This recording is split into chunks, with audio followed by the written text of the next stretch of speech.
మా చిల్లూరుపేట నియోజకవర్గంలో నాదెండ్ల మండలంలోని జంగాలపల్లి అనేటువంటి ఒక విలేజ్లో మా నాయకుడు సీతారామరెడ్డి గారికి రీసెంట్గానే యాక్సిడెంట్ వల్ల కొంచెం కాలు తనకి ఇబ్బంది అవుతుంది. వెళ్ళి వారిని పరామర్శించి వారి కుటుంబ సభ్యులతో కాసేపు ఉన్నటువంటి మా మండల నాయకులందరూ కూడా అక్కడ వారి ఇంటికి రావడం, అక్కడ వారిని పరామర్శించి మంచి చెడ్డలు మాట్లాడుకొని బయలుదేరి మళ్ళా అక్కడి నుంచి ఎడ్లపాడు మండలానికి ఇంకో కార్యక్రమం ఉంటే వెళ్ళేటువంటి దిశగా మేము వెళ్తా ఉన్నాం. ఆ కార్యక్రమం అయిపోయి బయటకు వచ్చాను. వచ్చి కారెక్కుదామనే లోపు చుట్టూ రూరల్ సిఐ సుబ్బనాయుడు గారు, అక్కడ ఉన్నటువంటి నాదెండ్ల ఎస్ఐ గారు, వాళ్ళ సిబ్బంది అంతా కూడా ఒక్కసారి చాలా ఎంబ్రాజింగ్ గా అక్కడ అంతా కూడా గుమిగూడి చాలా హడావిడి చేస్తూ ఉంటాను. నేను కారెక్కుదామని వచ్చినటువంటి నేను ఏమైందండి, ఏంటి, ఎందుకు ఇంత ఎంబ్రాజింగ్ గా ఇలాంటి అట్మాస్ఫియర్ ని క్రియేట్ చేస్తున్నారు, ఏమైందని చెప్పి వారిని అడగడం జరిగింది. మా ఫాలోవర్ అయినటువంటి శ్రీకాంత్ రెడ్డిని తీసుకువెళ్ళడానికి వచ్చాము అని చెప్తా ఉన్నారు. ఏం కేసు ఏంటి అని చెప్పి మాట్లాడుతూ నేను కారెక్కుతాం. ఏం కేసు ఏంటంటే ఏవో కేసులు ఉన్నాయి, చెప్పాలా మీకు? ఉన్నాయి, కేసులు ఉన్నాయి, ఎఫ్ఐఆర్లు ఉన్నాయి, ఇంకేవో ఉన్నాయి, మేము తీసుకెళ్ళాలి, అరెస్ట్ చేయాలి అని చెప్పి మాట్లాడుతాం. సరేనండి, అలా ఏమన్నా ఉంటే మేమందరం కూడా వస్తాము, మా నాయకులందరూ కూడా ఉండి మేమందరం కూడా వస్తాము. ఏం కేసు ఏంటి, దాని వివరాలు ఇవ్వండి, ఖచ్చితంగా అట్లాంటిది ఏమన్నా ఉంటే ఖచ్చితంగా వస్తాం. మీరు ఇప్పటి వరకు ఎన్ని అరెస్టులు చేయలేదు, చిల్లూరుపేట నియోజకవర్గంలో ఎంతమందిని జైలు పాలు చేయలేదు, మీరు చేసేవి ఎక్కడ కూడా మీరు చేయాల్సినటువంటి ఇల్లీగల్ కేసులు మీరు కట్టారు, మీరు చేయాల్సినటువంటి అరెస్టులు చేశారు, జైలుకి ఇవ్వాల్సినవి మీరు చేస్తానే ఉన్నారు, మేము కూడా చూస్తూనే ఉన్నాం.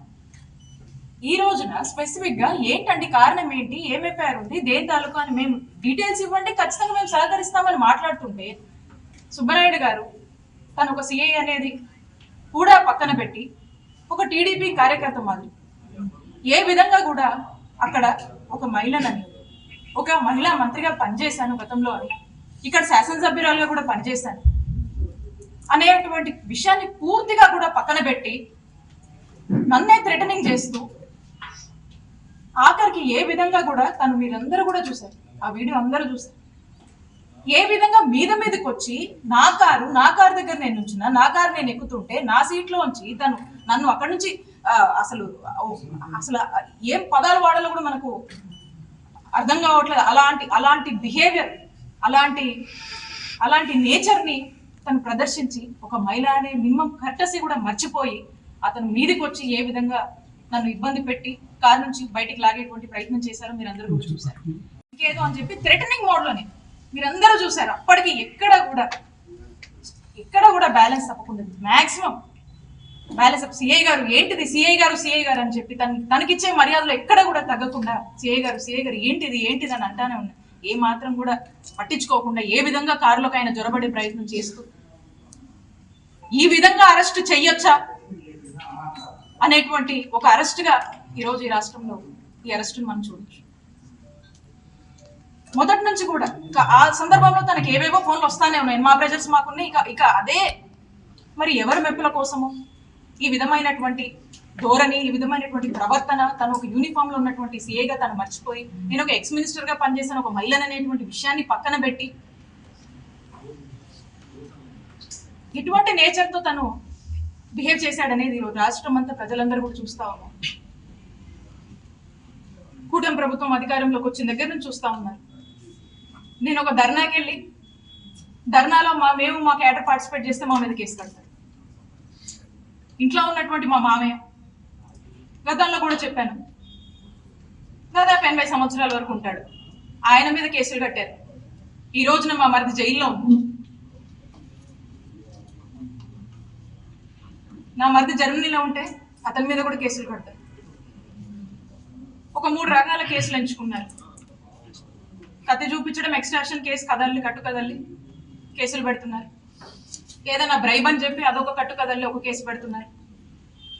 లేదా ఇక ఎవరినో ఏదో అన్నారని జడ్జికి అయితే ఒకలాగా, ఇంకొకలాగా ఎస్సీ ఎస్టీ కేసులని, ఇంకోటని రకరకాలుగా కదలల్లి ఈ రకమైనటువంటి కేసులతో ఇక్కడ చిలకలూరుపేటలో వైఎస్ఆర్ కాంగ్రెస్ పార్టీ సంబంధించినటువంటి నన్ను కానీ, మా ఫ్యామిలీ మెంబర్స్ కానీ, ఇక్కడ ఉన్నటువంటి మా ఫాలోవర్స్ అందరినీ కూడా ఏ విధంగా వేధిస్తున్నారు అనే దానికి నిదర్శనమే ఈ రోజు ఈ అరెస్ట్ ను కూడా మీరు చూడాల్సినటువంటి అవసరం. ఇంత దారుణంగా ఇంత దారుణంగా ఒక అరెస్ట్ చేస్తారనే దానికి ఈరోజు రాష్ట్ర ప్రజలందరూ కూడా చూస్తున్నారు, మీడియా వాళ్ళు కూడా చూస్తూ ఉన్నారు. చాలా మంది ఏంది ఇట్లా చేస్తున్నారని చెప్పేసి, ఏంది ఇట్లా చేస్తున్నారు, మరి ఇంత మితిమిలిపోయారు, ఏంటిది, ఏం ద్రోహం చేసి ఏంటి అసలు మనం చేసిన తప్పేంటి? వైఎస్ఆర్ కాంగ్రెస్ పార్టీని నమ్మకం ఉన్నందుక, వైఎస్ఆర్ కాంగ్రెస్ పార్టీని అభిమానిస్తున్నందుక వీళ్ళ మీద కేసు? వైఎస్ఆర్ కాంగ్రెస్ పార్టీకి ఇలాంటి ఒక పరిస్థితి, మంచి చేసి ఓడిపోయాం అయినా కూడా నిలబడి అడిగేసి ఒక మారల్ స్ట్రెంత్ గా సపోర్ట్ గా నిలబడి అడుగు ముందుకు వేస్తూ రిప్రజెంట్ చేస్తున్నందుక ఈ దౌర్జన్యాలు, ఈ ఇల్లీగల్ కేసులు, ఇల్లీగల్ అరెస్టులు, జైళ్ల పాలు ప్రజలందరూ గమనిస్తున్నారు. మరీ ముఖ్యంగా ఈ చిల్లూరుపేటలో ప్రతి ఒక్కరు కూడా ఈరోజు మాట్లాడుకునేటువంటి పరిస్థితి. ఇలాంటి సంస్కృతి, ఇలాంటి సాంప్రదాయం, ఇలాంటి అరెస్టులు, కేసులు ఎప్పుడు గతంలో లేవు. నాకు ఒక పోలీస్ ఆఫీసర్, యూనిఫామ్ లో ఉన్నటువంటి పోలీస్ ఆఫీసర్ అనేటువంటి గౌరవం నాలో ఉండి, నాలో కల్చర్ ఉండి,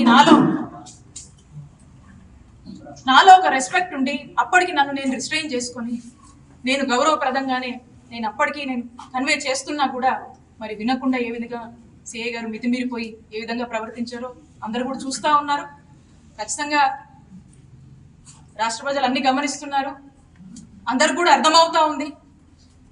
కాబట్టి ఎక్కడా కూడా మీరు ఇవి చేసిన ఇంకా ఇంకా ఇంకా ఇన్ని మీరు ఇబ్బంది పెట్టిన నేను మీకు కనబడొద్దు, ఇక్కడ నేను ఈ నియోజకవర్గంలో తిరగొద్దు, ఇదే మీ కాన్సెప్ట్, ఇదే ఇక్కడ కనబడొద్దు, ఇక్కడ ఉన్నటువంటి వైఎస్ఆర్ కాంగ్రెస్ పార్టీ కార్యకర్తలకు భరోసాని ఇవ్వద్దు, వాళ్ళకు అండగా ఉండొద్దు అనేటువంటి ఒక కుట్రలో భాగంగానే మీరు ఇవన్నీ చేస్తున్నారని స్పష్టంగా అర్థమవుతుంది. అయినప్పటికీ కూడా మేము ధైర్యంగా ఉంటాము. మా వైఎస్ఆర్ కాంగ్రెస్ పార్టీ యొక్క కార్యకర్తలు వాళ్ళంతా మా పార్టీ కానీ మేము కొన్ని సిద్ధాంతాల్ని, మా నిజాయితీని, మా కష్టాన్ని నమ్ముకొని ఉన్న వాళ్ళం. కాబట్టి మీరు ఇలాంటి ఎన్ని చేసినా కూడా మేమేం భయపడము, మేము పోరాడతాం. రాష్ట్ర ప్రజలు అన్నీ గమనిస్తున్నారు. సరైన రోజు, సరైన సమయం వచ్చినప్పుడు ఇవన్నీ కూడా ప్రజలు ఆలోచిస్తారు, దాని తగ్గట్టే పరిణామాలు ఉంటాయి అని తెలియజేస్తున్నారు.